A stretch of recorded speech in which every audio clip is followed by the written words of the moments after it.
তিনটে চেয়ার খালি ছিল, হ্যাঁ না? আল্লাহ সুবহানাহু ওয়া তাআলা জান্নাতে আমরা কাকে দেখবো?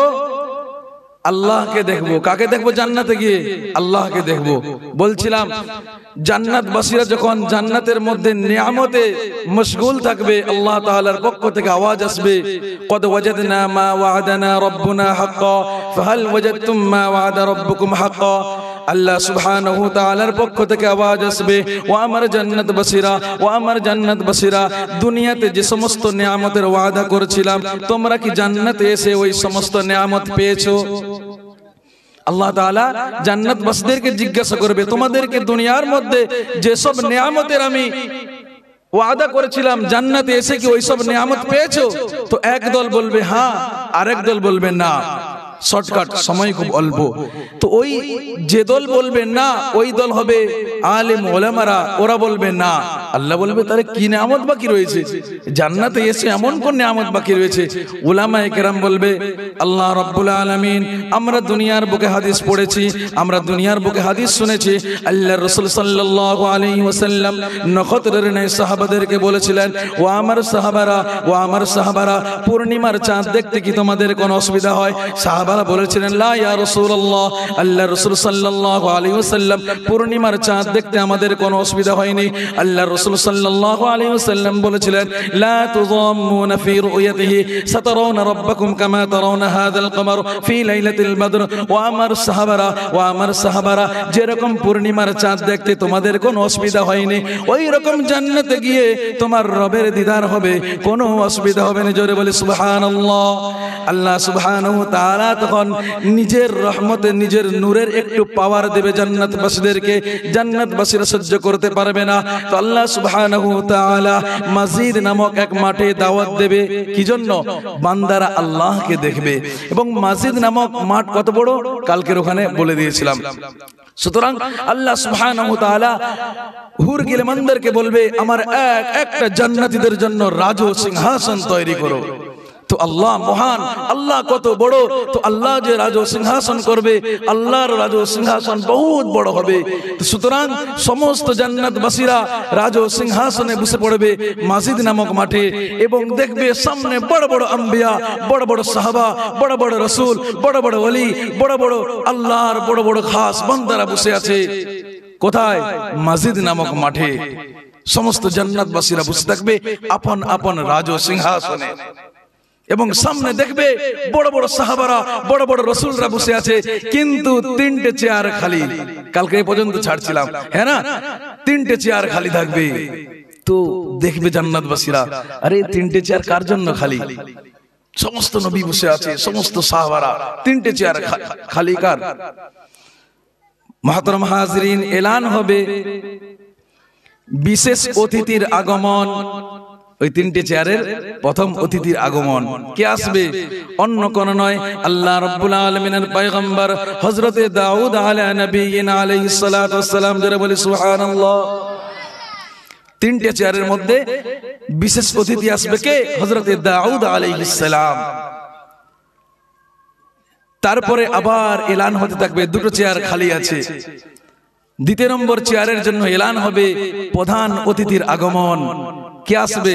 অন্য কোন নয়, আমার আপনার নবী আকায়ে নামদার তাজদারে মদিনা মুহাম্মদুর রাসূলুল্লাহ সাল্লাল্লাহু আলাইহি ওয়াসাল্লাম, আমার আপনার নবী, আমার আপনার সরদার, যিনি এই উম্মতের জন্য দাওয়াত নিয়ে তায়েফের ময়দানে গিয়েছিলেন। সোনার বদনে এমন মার মেরেছিল, জুতা মুবারক রক্ত জমে গিয়েছিল। তো প্রধান অতিথি হয়ে গেল, আর একটা চেয়ার খালি আছে। মুহতারাম হাজিরিন, এলান হবে সভাপতির আগমন। কে আসবে? অন্য কোন নয়, আসবে আমার আপনার খালিক, আমার আপনার মালিক মহান রব্বুল আলামিন। জোরে বলি সুবহানাল্লাহ। সকলেই দেখবে তো আল্লাহকে। আল্লাহ তাআলা সবাইকে আল্লাহর দিদার নসিব করুন। আল্লাহ তাআলা জিজ্ঞাসা করে, ও আমার বান্দারা, ও আমার বান্দারা, তোমরা কি এর থেকে আরো ভালো নিয়ামত চাও? বান্দা বলবে আল্লাহ এর থেকে বড় আর কি নিয়ামত? আপনাকে দেখে নিলাম, এর থেকে বড় আর কি নিয়ামত আছে? আল্লাহ বলবে এখন তো শুরুই হয়নি। সুবহানাল্লাহ। আল্লাহ তাআলা বলবেন, ও আমার পয়গম্বর দাউদ আলাইহিস সালাম, তোমাকে আমি জবুর দিয়েছিলাম, তুমি এমন তেলাওয়াত করতে দুনিয়ার মধ্যে, উপর থেকে যদি কোনো পারিন্দা উড়ে যেত, তোমার তেলাওয়াত এত মধুর, পারিন্দা তোমার মাথার উপর দাঁড়িয়ে যেত, সমুদ্রের মাছলি কিনারায় চলে আসতো, এত সুন্দর জবুর তেলাওয়াত করতো। কে? হযরত দাউদ আলাইহিস সালাম। আজ আল্লাহ তাআলা বলবেন, আজ আমার বান্দাদেরকে তুমি কোরআন থেকে সূরা মুলক পাঠ করে শোনাও, যারা বলি সুবহানাল্লাহ। ওই দিন আল্লাহ সুবহানাহু ওয়া তাআলা হযরত দাউদ আলাইহিস সালামের দ্বারায় আমাদেরকে কোরআন থেকে সূরা মুলক পরিবেশন করে শোনাবে। আল্লাহ তাআলা জিজ্ঞাসা করবে, ও আমার বান্দারা, ও আমার বান্দারা, এর থেকে আরো ভালো নিয়ামত কি তুমি চাও? বান্দারা বলে, আল্লাহ এর থেকে আর বড় নিয়ামত কি আছে? এর থেকে আরো নিয়ামত কি আছে? আল্লাহ বলবে, এখনো তো শুরুই হয়নি। সুবহানাল্লাহ। তো বলবেন, আমার আপনার নবী আকায়ে নামদার তাজদারে মদিনা আহমদে মুজতবা মুহাম্মদুর রাসূলুল্লাহ সাল্লাল্লাহু আলাইহি ওয়াসাল্লাম কে বলবে, ও আমার হাবিব, ও আমার হাবিব, তোমার উপরে দুনিয়াতে আমি কোরআন নাযিল করলাম, ওই কোরআনকে, তোমার কোরআনকে টিকিয়ে রাখার জন্য তুমি কষ্ট সহ্য করেছো, তুমি কত বেদনা সহ্য করেছো, এমন কি জাহান্নামে উতবা সাইবা আবু জেহেল আল্লাহর রাসূলের তেলাওয়াত শুনতে রাতের অন্ধকারে চুপি চুপি আসতো। যারা কট্টর কাফের, আল্লাহর রাসূলের দুশমন, তারাও আল্লাহর রাসূলের তেলাওয়াত শুনতে রাতের অন্ধকারে লুকিয়ে লুকিয়ে আসতো। আল্লাহ তাআলা বলবেন, ও আমার হাবিব, ও আমার পয়গম্বর, তুমি আমার বান্দাকে, আমার বান্দাদেরকে তুমি কোরআন থেকে আয়াত তেলাওয়াত করে শোনাও। আমার আপনার নবী আকায়ে নামদার তাজদারে মদিনা মুহাম্মদুর রাসূলুল্লাহ সাল্লাল্লাহু আলাইহি ওয়াসাল্লাম ওই সময় জান্নাতীদেরকে সূরা ইয়াসিন পাঠ করাবে, শোনাবে। সুবহানাল্লাহ। আল্লাহ জিজ্ঞাসা করবো, আমার বান্দারা, এর থেকে আরো নিয়ামত কি চাও? বান্দা বলবে, আল্লাহ এর থেকে আর বড় নিয়ামত কি রয়েছে?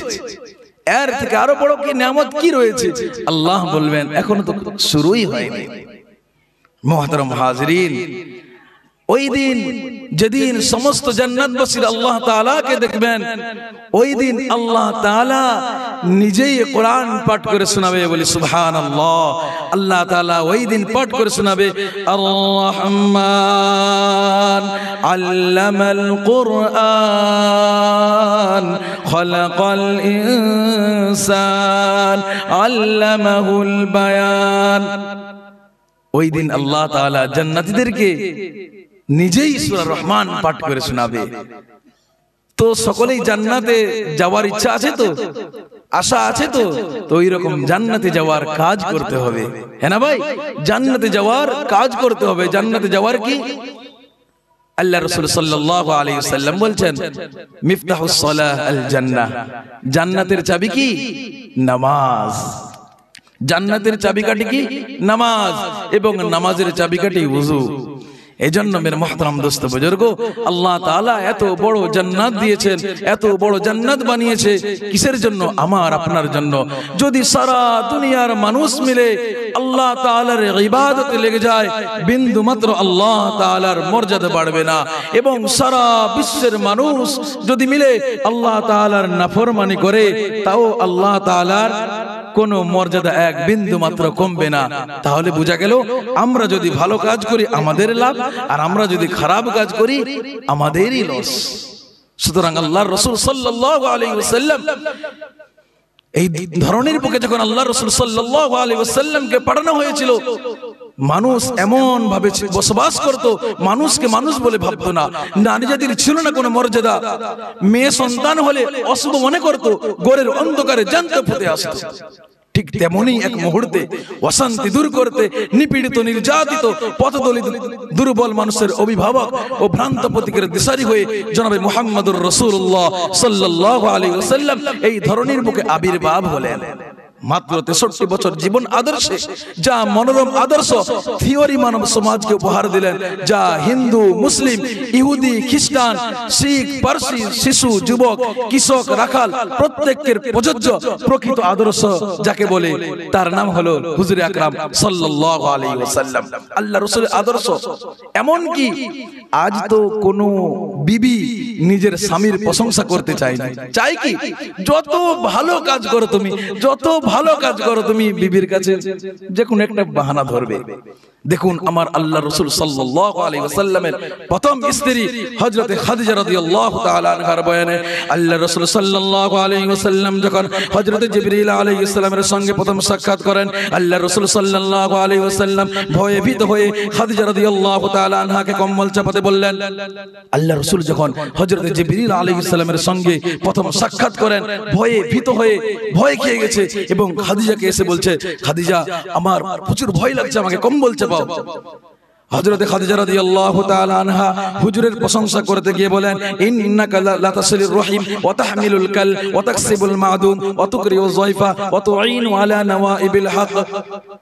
আল্লাহ রাসূলের প্রশংসা করতে গিয়ে হযরতে আম্মা জান খাদিজা রাদিয়াল্লাহু তাআলা আনহা আল্লাহ রাসূলকে বলছেন, আল্লাহ তাআলা আপনাকে কখনোই ধ্বংস করবে না, কখনোই মুসিবতে ফেলবে না, কারণ আপনি সর্বদা আত্মীয়তার বন্ধন অক্ষুণ্ণ রাখেন, আপনি মুসিবতের সময় মানুষের সহযোগিতা করেন, আপনি অতিথি আপ্যায়ন করেন, আপনি গরিব দুঃখীদের সহযোগিতা করেন। দেখুন একজন স্ত্রী তার স্বামীর প্রশংসা করছে, বোঝা গেল আমার আল্লাহ রাসূল সাল্লাল্লাহু আলাইহি ওয়াসাল্লাম বিবিদের কাছ থেকেও আচ্ছা আখলাক, ভালো ব্যবহারের সার্টিফিকেট পেয়ে গেছে। আল্লাহ রাসূল সাল্লাল্লাহু আলাইহি ওয়াসাল্লাম ছিলেন একজন ন্যায় নিষ্ঠাবান বিচক্ষণ বিচারক, যার দৃষ্টান্ত হলো একদা এক মহিলা চুরি করলে আল্লাহ রাসূল সাল্লাল্লাহু আলাইহি ওয়াসাল্লাম শরীয়তের বিধান অনুযায়ী হাত কাটার আদেশ দিলেন। সাহাবারা বললেন, ইয়া রাসূলুল্লাহ, ইয়া হাবিবাল্লাহ, ইনি একজন সম্ভ্রান্ত পরিবারের মহিলাকে maaf করুন। একজন মহিলা চুরি করার কারণে আল্লাহ রাসূল সাল্লাল্লাহু আলাইহি ওয়াসাল্লাম শরীয়তের বিধান অনুযায়ী হাত কাটার আদেশ দিলেন। সাহাবারা বললেন, ইয়া রাসূলুল্লাহ, ইয়া হাবিবাল্লাহ, ইনি একজন সম্ভ্রান্ত পরিবারের মহিলাকে maaf করুন।